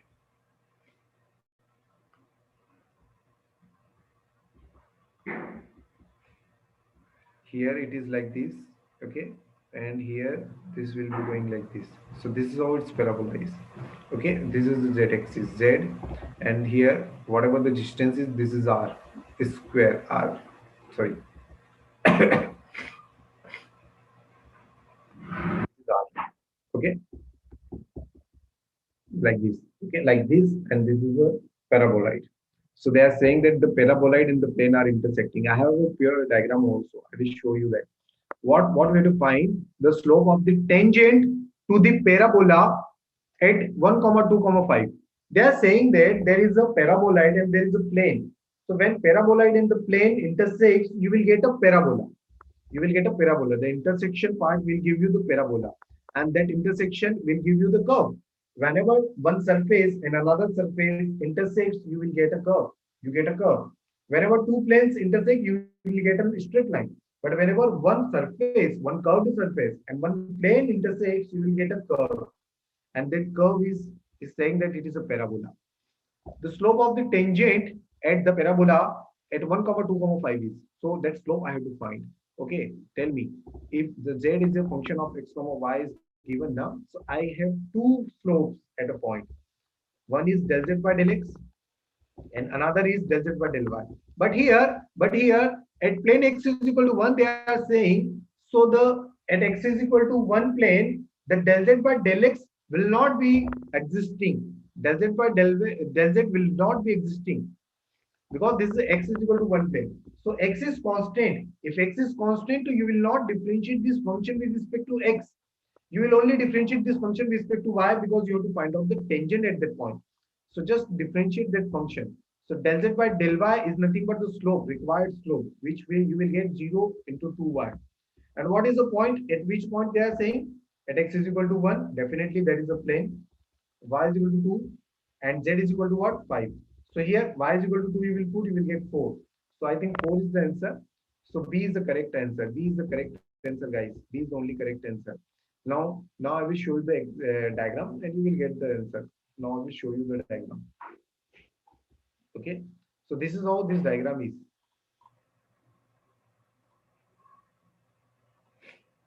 This is how this diagram is.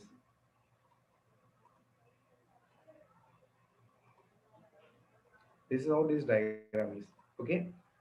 I hope this diagram is visible to you guys. So now you can understand. See here. Now you can understand here. This pink one is what? Paraboloid. This is paraboloid. Paraboloid. This is what? This is x is equal to one plane. This is x is equal to one plane. This is paraboloid surface.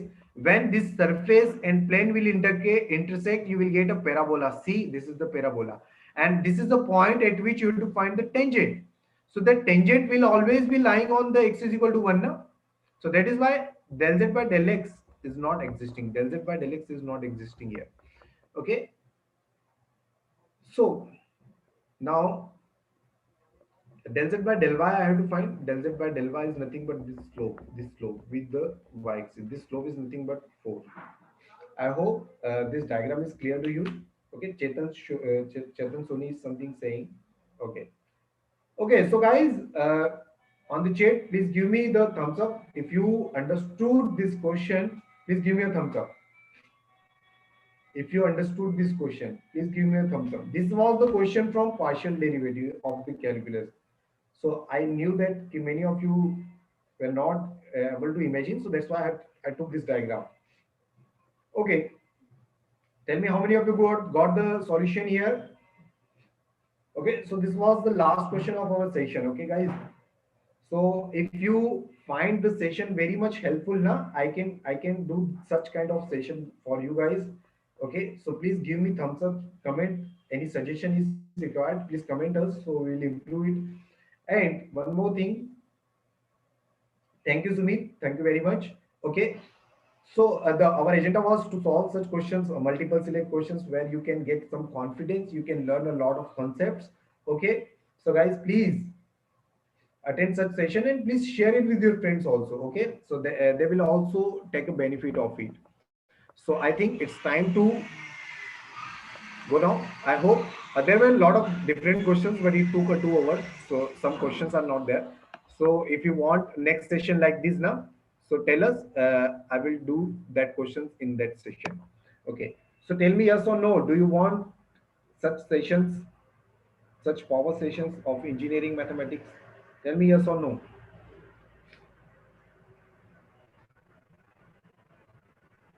Tomorrow will be class or not? For which class you are telling? Yes, sir. Okay, good, very good. So I think now it's time to go. Go. So I hope the session was helpful for you guys. Okay, feel free to share the valuable feedback. Please don't forget to like, share, and subscribe the channel. If you have not, you will get the notification, instant notification about any new videos or any live session if it is going on. Okay, such kind of power session we'll be doing. If you find it helpful, please share it with on a comment. Okay, thank you very much. It was great connecting with you guys. You were very talented and answering everything at a time. Okay, so thank you very much. All the best for your exams. Stay safe and prepare well.